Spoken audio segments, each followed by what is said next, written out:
Hi guys, nagpaalam ako kay ate na okay lang ba na makasama siya sa vlog. So okay lang naman, nag-post pa nga siya. Yan guys, oh.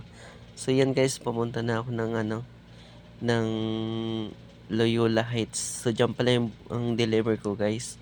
So medyo rush guys, kaya dineliver ko na kay customer. So hindi ninapot ko yung item guys. Nagpaalam na rin ako na okay lang videoan. So hindi after guys, so pumunta ako ng karinderya. Hindi naghanap ako kung ano makakain guys. So ito napili ko guys.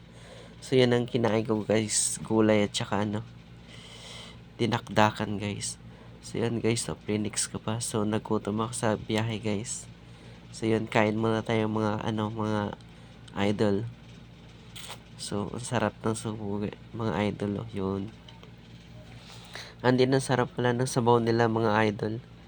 So sulit na sulit, mainit pa talaga. And then, after ko kumain guys, so nagpahinga muna ako dito sa may bandang Diliman guys. So nakipagkwentuhan muna ako dito guys. And then, after 1 hour guys, so na-stress ako guys. Kasi wala talaga akong makuha booking. Nakaka-stress. So babalik na lang ulit ako na Manila guys. Baka sakali meron ako makuha booking guys. So yun guys, oh. So talagang walang wala. So bumalik na ako ng Manila guys. So ito, nakakuha ko ng booking. Second booking na plato guys. Papunta ng Diliman to guys. So isang plastic lang naman siya. And then second booking guys is ito, ang dami. So grabe talaga si Madam. So ang dami niyang pa-deliver. So dito ko pinikap sa Divisoria Mall guys. Dadalhin din siya ng Diliman guys. So and then yung third booking ko guys, yung nakikita yung payong at saka isang plastic. So pang foreign na booking na pala yan guys lahat. So ito guys, kinakamada ko sa motor ko. So syempre naayos ko pagkamada kasi mahirap na. Kasi medyo malayo-layo pa yung biyahe guys. So kailangan dapat maayos ang pagkamada at saka pinakintip ko na guys. So yun guys, pinakintip ko na siya para hindi siya matanggal. At saka kinaganda kasi sa packing tip guys. So talagang mahigpit talaga siya. Hindi talaga gagalaw yung dala-dala mong item kahit na maalog-alog siya. Hindi katulad ng tali na umaalog siya guys. So yun guys, makikita nyo is loaded na loaded yung motor ko guys. So syempre, yan ang pinakagusto ko, yung loaded, kasi alam nyo guys, pag yan ang dala-dala kong loaded or yung malalaking items, so sigurado guys na malaki yung bigay niyan or malaki yung delivery fee niyan guys. So yun ang pinakagusto namin mga rider, yung malalaking item. Kasi nga mas doble ang pamasahe niyan guys.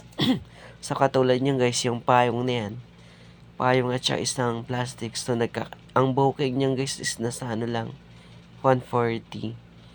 So syempre is overloaded siya and then oversized. So nahiritan ko siya guys ng 300. So mabuti naman is pumayag naman si customer guys. Pumayag naman si drop off.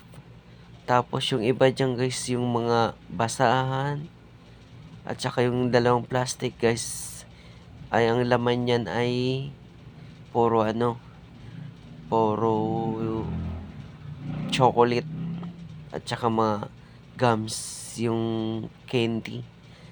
So sulit yan guys, talagang mabigat yan, is nasa 30 kilos guys.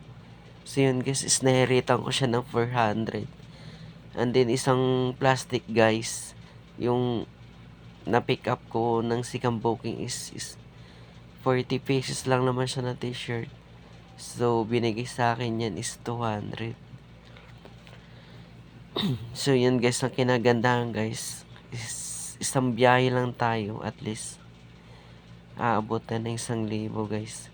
So ito guys, nakarating na ako ng Diliman, Quezon City. So second drop off ko yan guys, yung isang payong at isang plastic. So inabot ko na dito kay sir.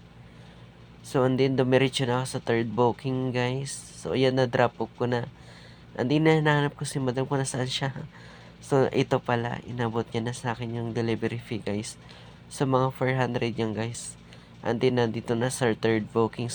So, ito na yung last booking ko, guys. See you my next video, guys. Bye-bye.